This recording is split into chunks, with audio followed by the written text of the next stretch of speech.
English time words confuse you? ಇಂಗ್ಲಿಷ್ನಲ್ಲಿ week month words ಗೊಂದಲವಾಗುತ್ತಿದೆಯಾ?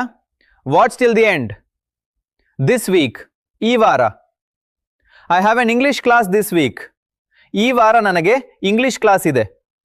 Next week, ಮುಂದಿನ ವಾರ. I will start speaking confidently next week. ಮುಂದಿನ ವಾರ ನಾನು ಆತ್ಮವಿಶ್ವಾಸದಿಂದ ಮಾತನಾಡ್ತೀನಿ. ಲಾಸ್ಟ್ ವೀಕ್, ಕಳೆದ ವಾರ. I attended a webinar last week. ಕಳೆದ ವಾರ ನಾನು ವೆಬಿನಾರ್ ಅಟೆಂಡ್ ಮಾಡಿದೆ. ಫೋರ್ಟ್ ನೈಟ್, 2 ವಾರಗಳು. You can C improvement in a fortnight. 2 ವಾರಗಳಲ್ಲಿ ನಿಮಗೆ ಬದಲಾವಣೆ ಕಾಣಿಸುತ್ತದೆ. ಬೈ ವೀಕ್ಲಿ, 2 ವಾರಕ್ಕೊಲ್ಲೆ. We have test biweekly. 2 ವಾರಕ್ಕೊಮ್ಮೆ ಟೆಸ್ಟ್ ಇರುತ್ತದೆ. ಮಂತ್ಲಿ, ತಿಂಗಳಿಗೆ ಒಮ್ಮೆ. I review my progress monthly. ತಿಂಗಳಿಗೆ ಒಮ್ಮೆ ನನ್ನ ಪ್ರೋಗ್ರೆಸ್ ನೋಡ್ತೀನಿ.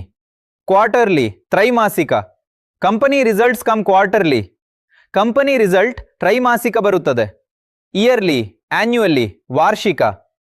V plan goals yearly. ನಾವು ಗುರಿಗಳನ್ನು ವಾರ್ಷಿಕ ಪ್ಲಾನ್ ಮಾಡ್ತೀವಿ. If you want to speak fluent English confidently in just 90 days, grammar tension ಬೇಡ, ಫಿಯರ್ ಬೇಡ. Free live webinar, how to speak fluent English in 90 days. Link in bio and description. Seats are limited. Register now.